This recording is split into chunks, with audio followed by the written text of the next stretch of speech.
Is countrywide.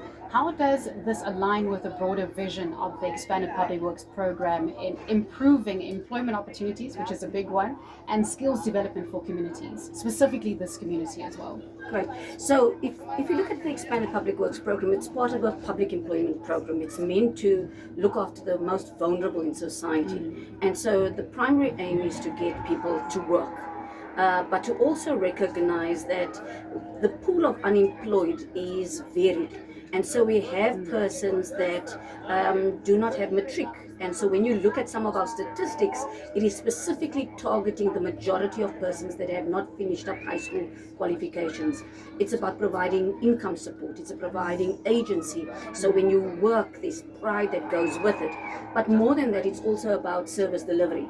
So as the Expanded Public Works program, through the listening tours, it's engaging with the community so that they understand the program, but also with practitioners, government officials, to help them to design better public employment programs, because it's not about just creating programs, but also having programs provide services, home-based community care, early childhood development, even firefighting. And so for us, as we continue the improvements in the program, it's to ask the question, where possible, how do we target participants to receive training that is relevant for the labor market, so that ultimately they can transition, because the number of people coming into poverty is so high that the program needs to be able to fill up, have people exit, and then have more come into the program. Absolutely. Are there long-term plans to help participants transition from the short-term EPWP jobs into sustainable employment or entrepreneurship? I know that you touched on that now, but can we just expand? So for us as the EPWP, the first part is to be able to understand our audience,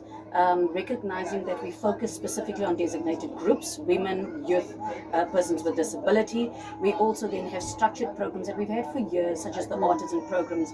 But what we're seeing now, for example, Minister on Friday went to Durban, and he went to Chatsworth, and there we went to visit a project in which Public Works was doing the Durban High Court from 2022. And what they then did was, when projects occur, they bring in the training aspects. So you bring in the supervision of construction courses, you bring in the carpentry, the plumbing courses. You also have artisan for some of the participants. So it's recognizing the participants vary, and therefore you tailor make your training interventions, and you then also ask questions. I'm an economist by training, so you will know that when we in a particular locality, we ask the question, what is government going to deliver in the next few years? So if government is going to expand infrastructure in a certain area, you're going to have to ask the question, is there sufficient skills?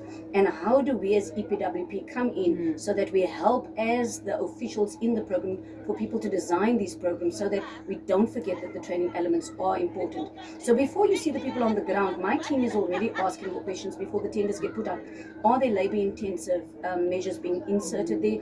Is the contractor aware that targeting of training and youth is vital? So these are planning elements, and so for us, we want to see a lot more of that as the minister rolls out on construction, and he wants to see the skylines filled with construction. We as officials need to follow and say, are those projects designed in an EPWP manner? And so that is the critical element we want to see over the next period. And I do understand we can't always put a time frame to something, but from your point of view, are you looking at a 5-year, 10-year plan on We're this? doing it already. We're doing it already. So, I like to hear that. So we're doing it already. There's a lot of projects. I mentioned the Durban High Court. We going to engage we engage across all provinces. So every particular quarter we meet as the EPWP branch with the various stakeholders.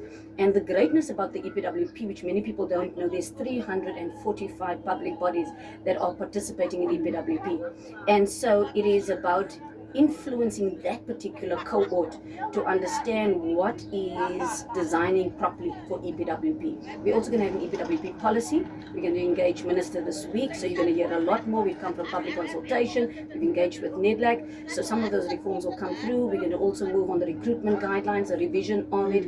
We're going to apply revised EPWP infrastructure labor intensive guidelines. So we're actively hitting all the areas with the intention that ultimately ultimately the work we do has the impact on the participant and the community. And that we can also tie in with Grafrenet. Definitely. Grafrenet in itself has about 8 projects, particularly incentive grant related projects, cleaning projects, infrastructure related projects that are obviously vital for livelihoods. For us over the next period, we will be doing the NPO program. That program allows any NPO in a locality to be able to apply for a wage subsidy.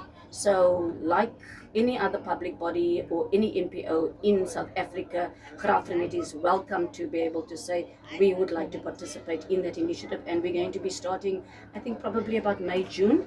And so that will provide people with a wage subsidy for a certain number of days in a month, and that then brings in vital community work. But what I do like about Grafrenet or Robert Sobukwe is the place is clean. And No, so I've you seen that. can see the impact that the EPWP is having. Thank you. Thank you so much. That is Deputy Director General EPWP, Ms. Carmen Joy Abrams. Thank you for your time. Thank you.